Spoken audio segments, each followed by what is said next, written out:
بسم الله الرحمن الرحيم والصلاة والسلام على سيد الأنبياء والمرسلين وعلى آله وصحبه أجمعين وبعد. My dear respected brothers and sisters, Alhamdulillah, of Surah Al-Baqarah, from last time where we left off, we had completed up to ayat 234. Alhamdulillah. And that's more than half of Surah Al-Baqarah is complete. And Surah Al-Baqarah has many ahkam, many injunctions. That's why it's taking so long. We're able to only do one or two ayats, and it has so many masail in it. That's why it's time consuming. So just a quick review of where we're up to. Allah subhanahu wa ta'ala says, وَالْوَالِدَاتُ يُرْضِعْنَ أَوْلَادَهُنَّ حَوْلَيْنِ كَامِلَيْنِ لِمَنْ أَرَادَ أَنْ يُتِمَّ الرَّضَاعَةَ. This ayat we have completed. It was about breastfeeding the child. When it comes to the point where whose responsibility is it and who should be taking care of it. So Allah subhanahu wa ta'ala has said that the mothers are responsible for breastfeeding their children for 2 years. Now, is it 2 years, 2 months, 3 months? The four imams, they have different opinions on this. But no one has said more than 2 years and 6 months. 2.5 saal se zyada kisi ne bhi nahi kaha. So if it goes over that, then it is said to be prohibited. Uske baad agar koi apne bacche ko doodh pilata hai to uske mumaniyat hai. It's not allowed after 2.5 years. But the correct timing is to stop within the 2-year mark. So if it goes over a few months, then there are some ulama who give that because sometimes it's a very difficult task to wean off the baby from breastfeeding, but it should not cross the 2 years and 6 month period.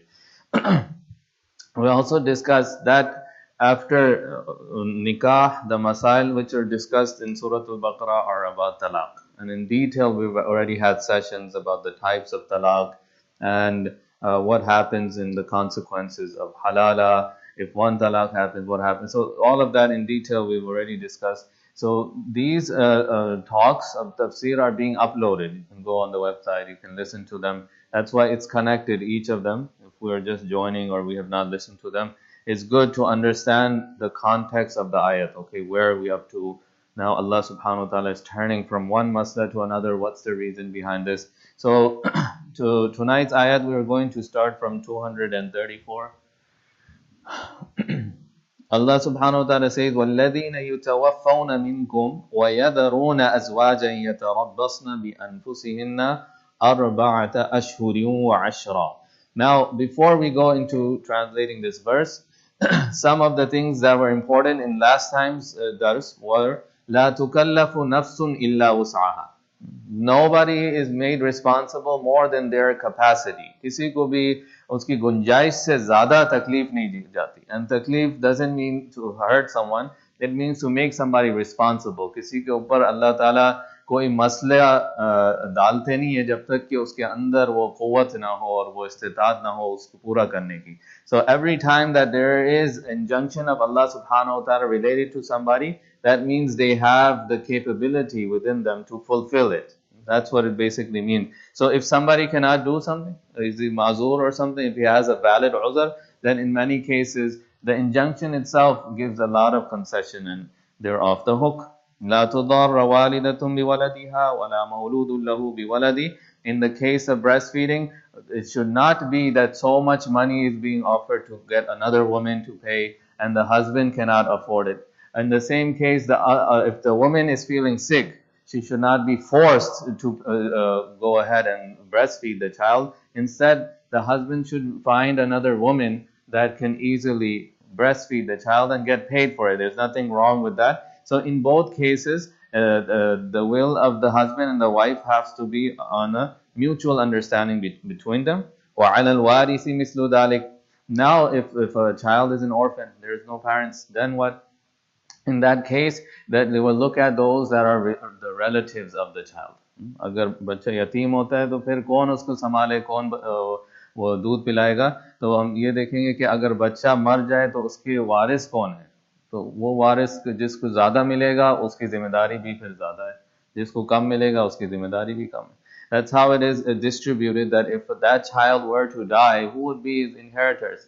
And then according to that, if somebody was to get 1/3 of that child's wealth, then when the child is alive for breastfeeding, 1/3 of the expenses is on that relative. So Responsibility is given, and also there is the reward of inheritance according to the same share. So Allah subhanahu wa ta'ala is saying these things are allowed to do, but don't hurt one another. Do not go to the extent where each other are being harmed with the decision.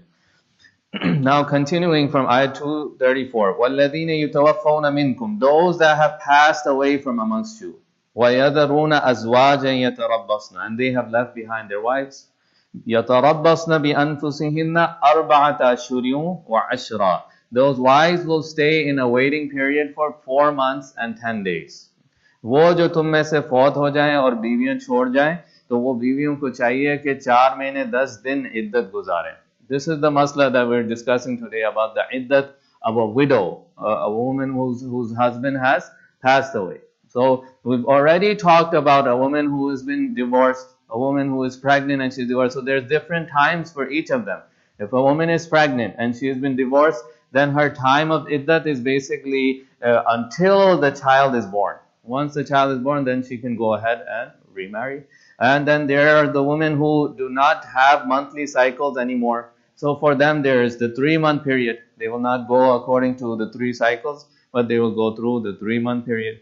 For a regular woman, then it will be 3 monthly cycles. And we've already done that ayat previously in ayat 228. So Allah subhanahu wa ta'ala has already talked about this in that place. So here we're talking about the widow, one whose husband has passed away. 4 months, 10 days, she has to stay in the same house of the husband. That means where she was living, she cannot go home back to her parents or start living with the brothers and sisters or other relatives. She has to stay in that same house that she was spending time with her husband. So Allah subhanahu wa ta'ala यहाँ पर फरमा रहे हैं वल्लदीन युतवफ़ौन मिनकुम 4 महीने 10 दिन इद्दत है. Iddat itself means to count. The word iddat means to count. So right when the husband passes away, she starts to count those days. They are in consideration for the time period where she can get married again.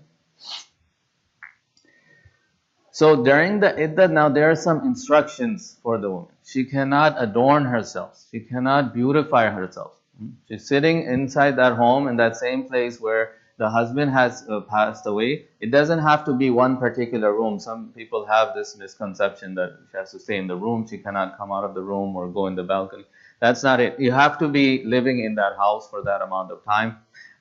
No adornments. That means she cannot put on makeup during this time. She cannot put on jewelry. She cannot dress very nicely in these days, because it's a mourning period. It's a time that she's getting over such a devastating incident in her life.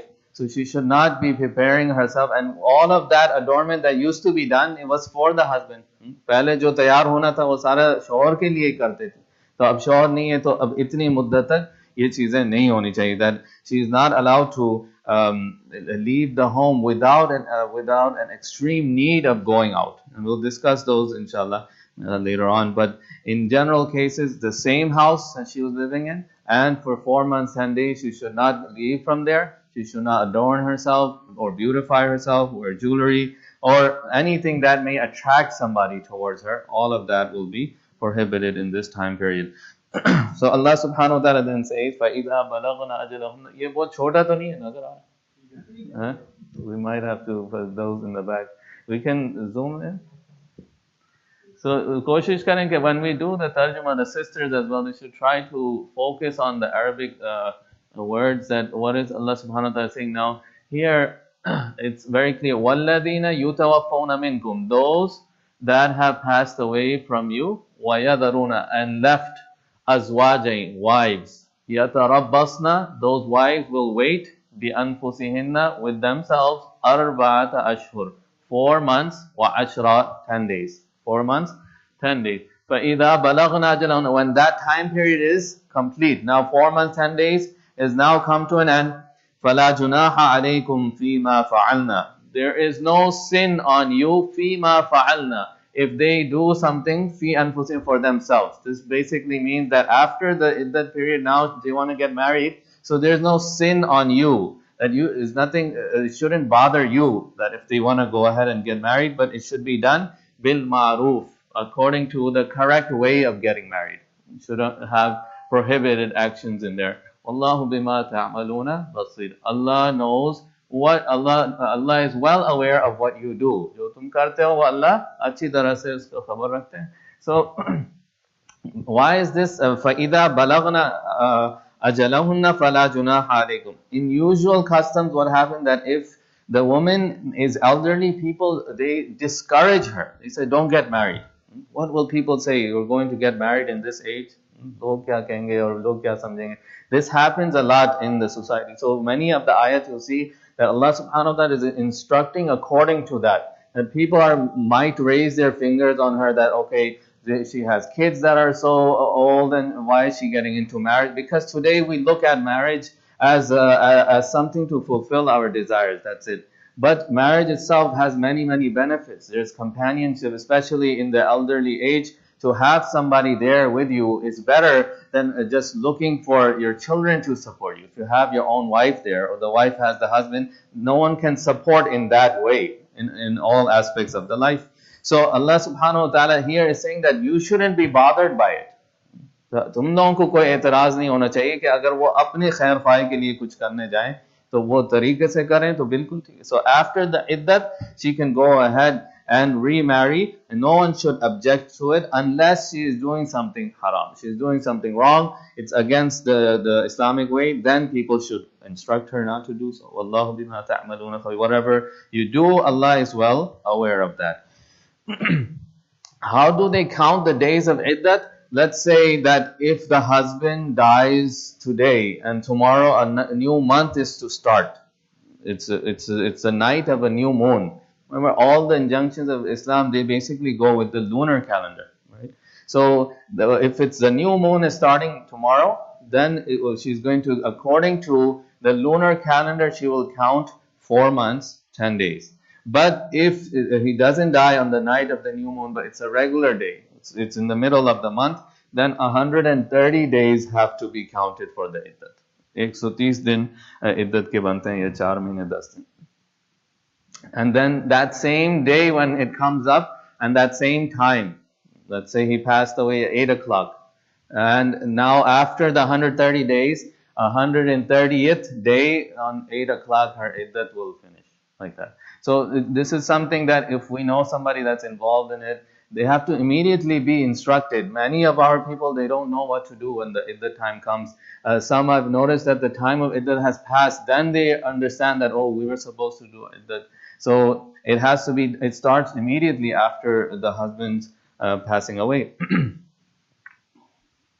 Then Allah subhanahu wa ta'ala says, وَلَا جُنَاحَ عَلَيْكُمْ فِي مَا عَرَضْتُمْ بِهِ مِنْ خِطْبَةِ النِّسَاءِ أَوْ أَكْنَنْتُمْ فِي أَنفُسِكُمْ. There is no sin on you if you hint nikah to them, or you hide it to yourself. Now when a woman has become a widow, and there is another person that has interest in getting married to her, it is not allowed for him to directly or explicitly say that I want to marry you at this time, because she's sitting in her iddat, and it is not, she's still under that husband. It's not over yet. So at that time, Allah subhanahu wa ta'ala is saying that if you have the fear that she might marry someone else, it is allowed to hint the proposal. इशारतन कहा जा सकता है उनसे कि आपके लिए रिश्ता ढूंढा जा रहा है या बहुत जल्द इंतजाम हो जाएगा. तो इस तरह के इशारे देने से फिर वो और जगहों पे नहीं देखेंगे. So ishara as an indication to her, as a hint to her that there is someone that is interested, but it's all going to be done after your iddat finishes, that's allowed. Or if that person wants to just hide it in his heart and not talk about it, that's allowed as well. But explicitly he cannot go up to her and propose that I want to marry you, and she's sitting in her iddat. That's what Allah subhanahu wa ta'ala is saying, that you cannot do it explicitly. If it's a hint or if you hide it, these two options are there for you. عَلِمَ اللَّهُ أَنَّكُمْ سَتَذْكُرُونَهُنَّ. Allah subhanahu wa ta'ala knows the next ayat. So we've done the first part of the ayat, that there is no sin on you that if you hint the proposal, or aknantum, or you hide it amongst yourself. Alim Allah, Allah knows. Annakum satadhkurunahunna, that you, whatever you're about to say or hiding, Allah already knows that. Walakin la tuwa'iduhunna, but do not make promises sirran, in a concealed way. Don't go up to these women and say that we will do this, planning the life after the iddat during her iddat time. And if a proposal does go after the iddat time, it has to be done in front of people. It has to be done in a regular and recognized manner. It shouldn't be that that person has seen this widow woman, she's still in her iddat, and they're meeting and mingling as secretly, sirran. So Allah is saying, don't give them any promises when you do it in a concealed way. छुपा कर उनसे वादे मत करो इल्ला अन तक़ूलू क़ौलन Marufa, except that you do it in a recognized manner, that people know that you are giving a proposal and you go ahead and do it in front of others. It's nothing to hide about. Because it's possible that this person may take advantage of this woman. He might say things to her and do things to her and say, I promise that we're going to get married after your iddat. And nobody else knows about this. Nobody else knows. So what? She has nothing, she cannot do anything after the iddat finishes. There's no ways that she can really do anything because he's hiding it from the public. وَلَا تَعْزِمُوا عُقْدَةَ النِّكَاحِ حَتَّى يَبْلُغَ الْكِتَابُ أَجَلًا. Now in this portion of the ayat, Allah is making it clear that do not make a contract of the nikah until the iddat comes to an end. If the 4 months, 10 days is still going on, so all that option is there is to give a hint of the proposal. That's it. The other option that you try to do nikah with her, or you explicitly tell her that I want to marry you, all of that is not allowed until the iddat comes to an end. وَاعْلَمُوا أَنَّ اللَّهَ يَعْلَمُ مَا فِي أَنفُسِكُمْ فَاحْذَرُوهُ وَاعْلَمُوا أَنَّ اللَّهَ غَفُورٌ حَلِيمٌ. Know and understand that Allah subhanahu wa ta'ala knows what's in your heart. So this is basically to warn people that if you are secretly meeting this woman and you are doing things behind doors and you think that nobody found out. So this portion of the ayat is generating fear that look, Allah already knows what you're doing. Allah subhanahu wa ta'ala is well aware of whatever is going on between you. فَاحْذَرُوا, fear Allah.